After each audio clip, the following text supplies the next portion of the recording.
So when I'm trying to achieve something in life, let's say I want to lose my weight, what do? I will probably go gymming, running, swimming, something like that, right?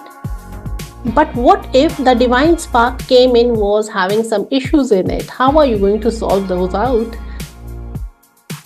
They are there. None of the maths equations will give you this outcome. None of the maths equations will say you put in 50% and get 100% results. Correct. Yeah. You have to consider the entire 100%, put in the 100% effort, and then you aim for 100% results. Hi, everyone. Today's episode of Melting Pot is special. All the episodes are special, but this one more. I have a very inspiring guest who actually began her professional journey in the hospitality industry.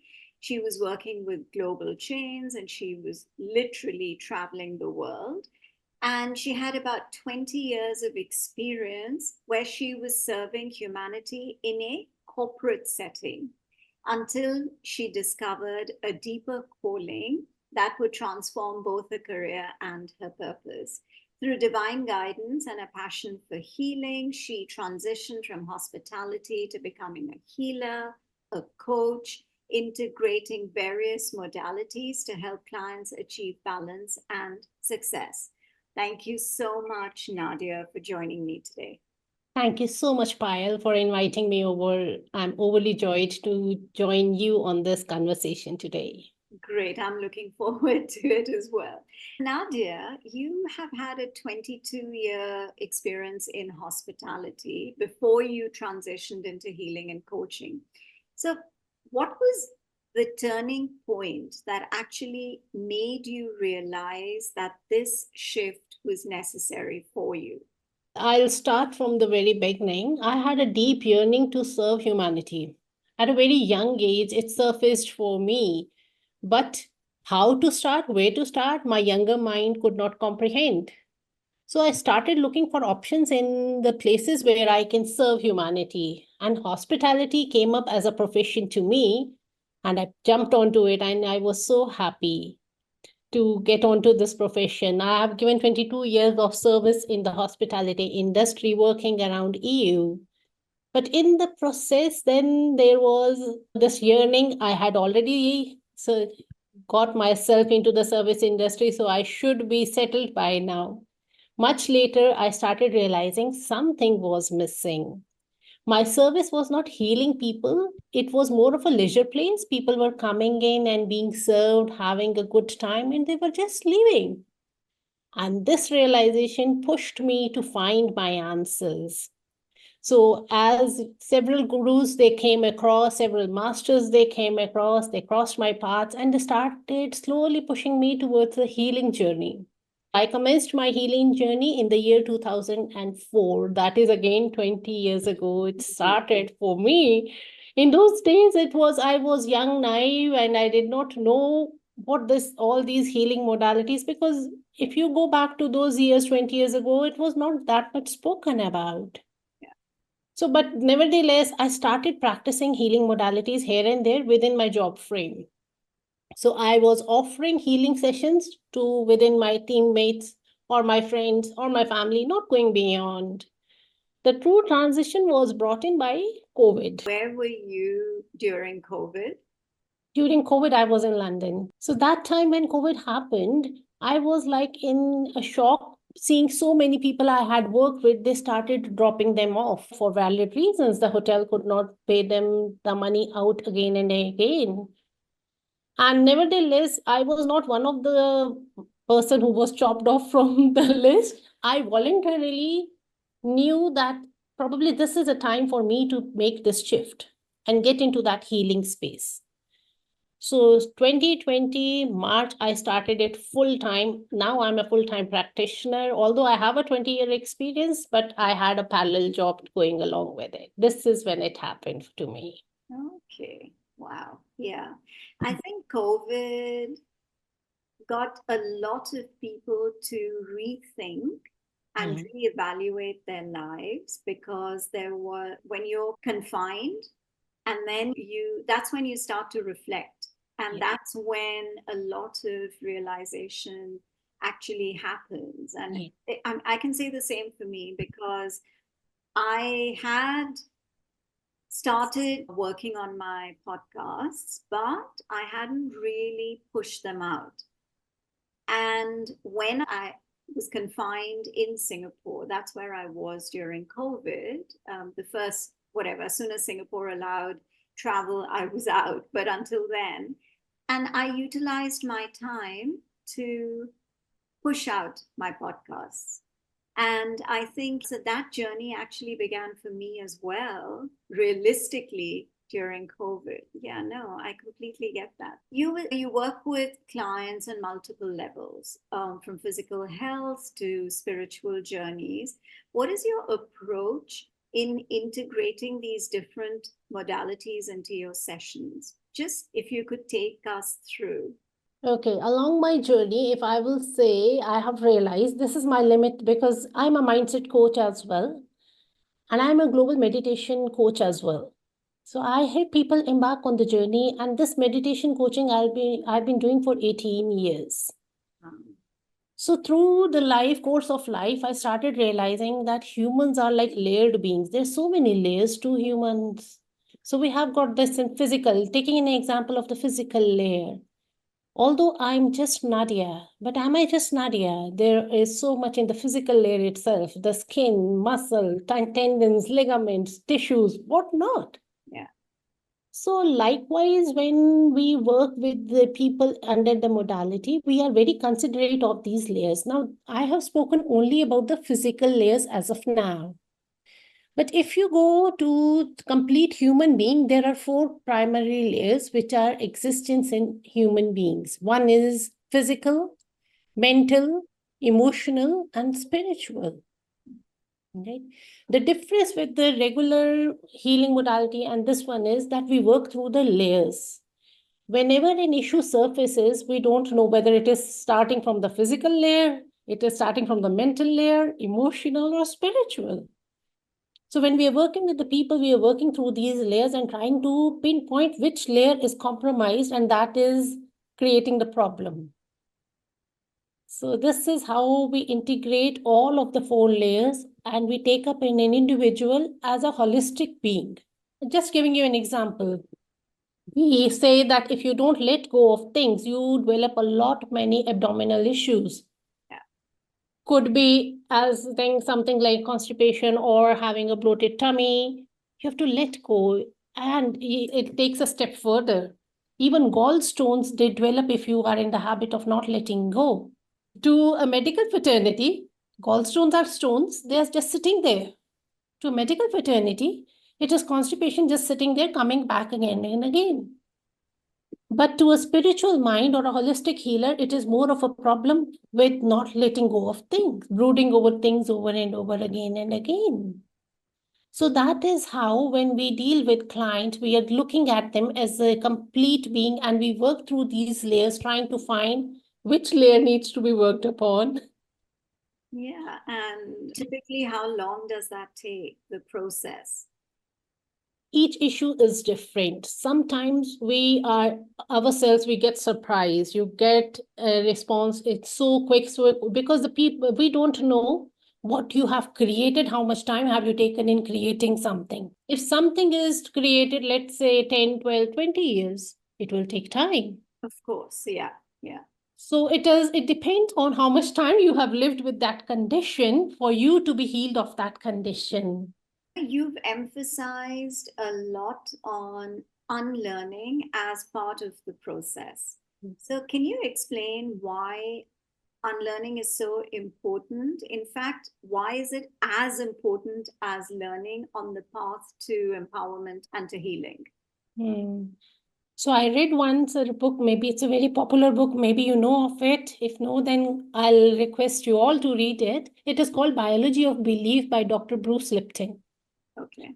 And he's a pioneer in epigenetics. Although he's a doctor and all his researches were done, and now with all his learnings, he's trying to bring this consciousness that how important is unlearning more than the learning. So under that study, it was found that humans, most of their lives, they are trying to learn everything in the first 7 years of their life. That we are just accumulating, we are not creating anything at that. We're just like foams. We are just absorbing all the information. Yeah.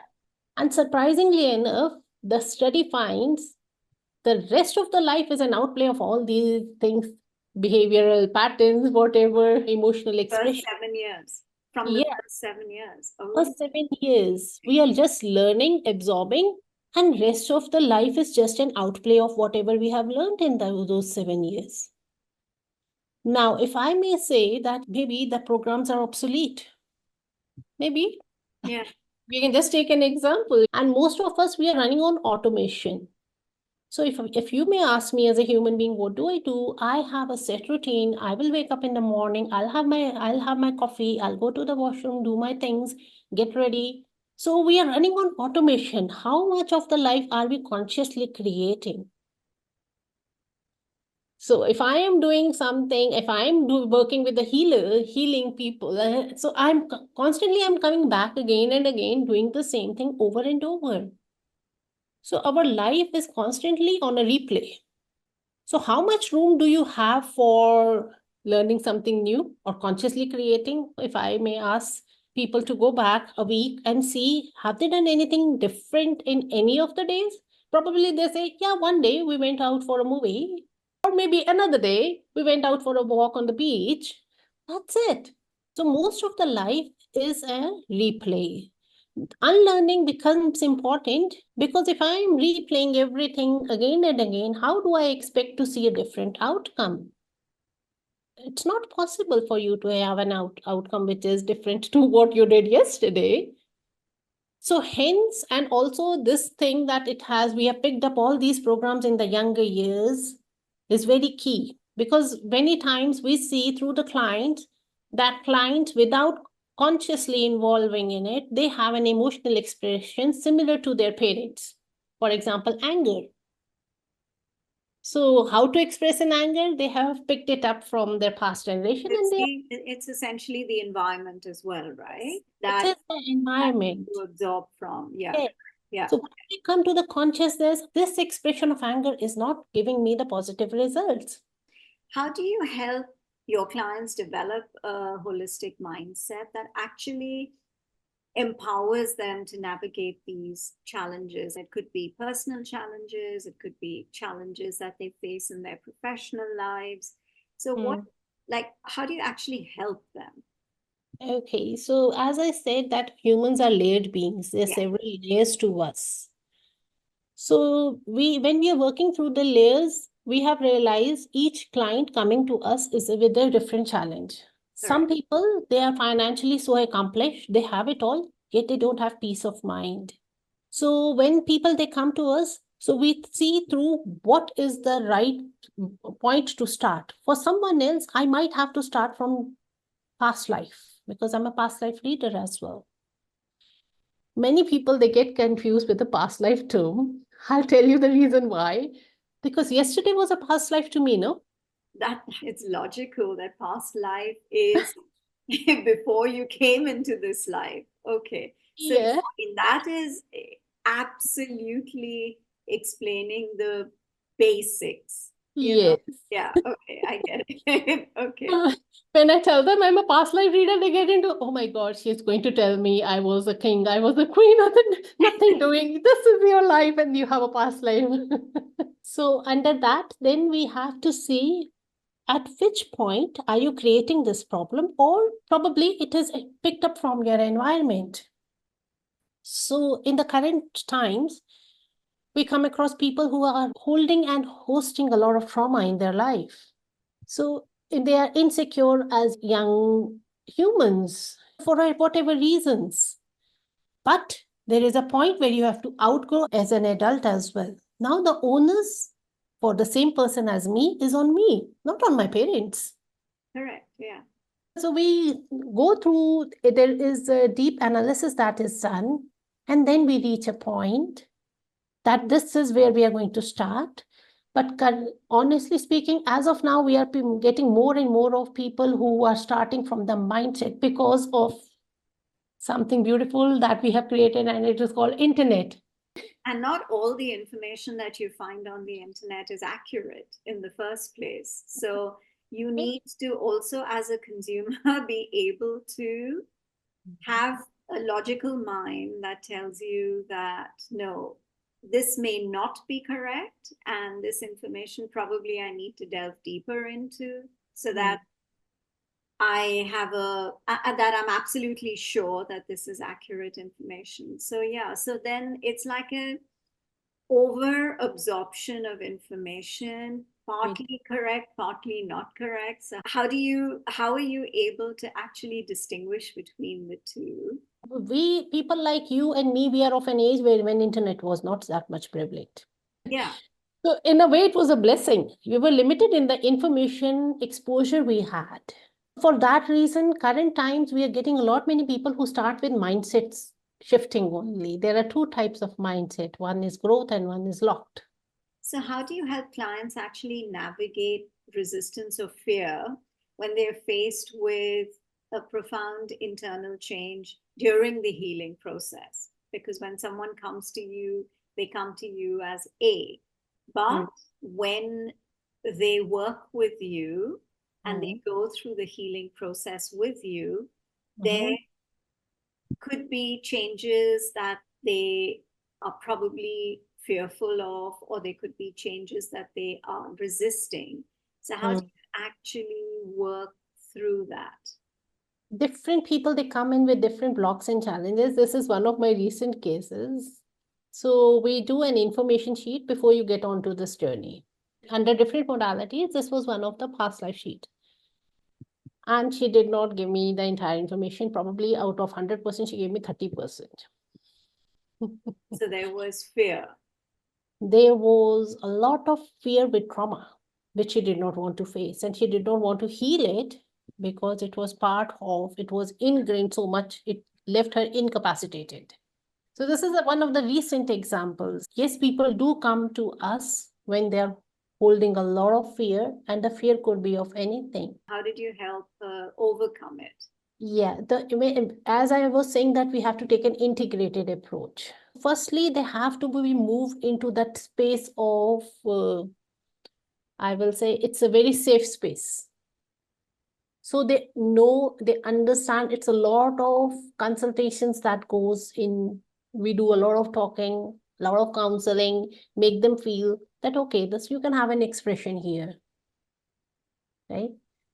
And going back to my the earlier question you asked me, in that question, I said maybe they might have picked up anger from one of the situation. In this case, this person had been through a very traumatic situation at the age of 8 years. At the age of 8 years, and he was not having any memory of it. He lost the memory. He completely lost the memory because the brain moved into a space where it wanted to shun away that part of the events, you know. And it was, if I will be now, because everywhere it is so clear that terrorism is a big thing, it was one of a terrorist act under which he was caught up as a young child. But he did not know, how can I overcome it and how do I face it? So through these counseling and the sessions that we do, firstly, they have to reach that point of acknowledging it is present there. It is sitting there. Then again, the mindset thing comes in. So we make them that, yes, you have to face it out. So then after we were able to thaw him out, then he said, okay, I will share the full story now with you. So then they open up. So it is not that in one session it will be done. It depends on the intensity, as I said, as the depth of the situation, how deep is it rooted. We have to go through, navigate through many channels and see which way it is. And we have to be very cognizant of the fact that they might not be very open about it, might not have spoken about it to anyone. So it involves a lot of counseling as well, giving them the support, post support, being available to them so that they can. And fear is something which is natural to human beings, yet they don't accept it. They want to shun it away, put Yeah. it away. Is there one message that you want to leave listeners about their own journey towards self empowerment and healing? What could it be? If there was just this one thing that you want to say. I will say redefine love for your own self. Redefine love for your own self. I'll Yes. tell you why I say this, because love is a term. Love is something which is connecting us all, me to this planet Earth. I'm a creation of that moment of love. Yeah. We all are. Love is at our foundation. But through the overwhelming life, we lose love. Not for anyone else. We lose love for our own selves. We reach a point of burnout. We are overworked. We are overwhelmed. These things happen when we have lost the definition of love. And the easiest way to find your self love is learn more. Learn more from how you can bring that love back to your life. The relationships are not working with somebody else. That's not the point. The problem starts with me. My own relationship to myself is off. That is where we should start building a humanity based only on love and stop these transactional things. I'm doing this for you, you do this for me. That's transaction. So this is my one key takeaway, that please start investing more on the love in your life. It could be as little as meeting strangers and just giving them a smile. That will help you bring love in your life. Yeah. And I will encourage all your audience to do it. Try doing it, try smiling more, even to your own self, Yeah. and True. see what changes for you. And let me know if you do. Absolutely. So if people want to reach out to you, Nadia, how do they do that? Yes, so we have a website as well that is called healme.com. So there is a link to the Instagram page as well. They can reach me out through Instagram as well. So I do a lot, many small conversations through the Instagram page as well, which is called inspired_by stars. Thank you so much. I've really enjoyed talking to you, Nadia.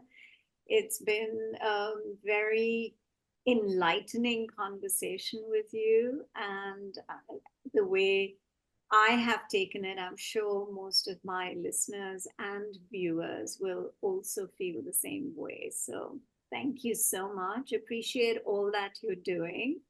And I think it's important to have more and more people like you. It's quite interesting how, in the recent past, a lot of my guests who reached out to me, whether through their PR agencies or directly, have had this as their main focus of what they do and how they are into spirituality and the metaphysical. And I can say that the past 7, 8 guests, including yourselves, so I wonder if there is some kind of a message in there. Who knows? But no, but I'm also learning a lot from each and every one of the guests whom I've had conversations with. So again, thank you, Nadia. I really do appreciate your time.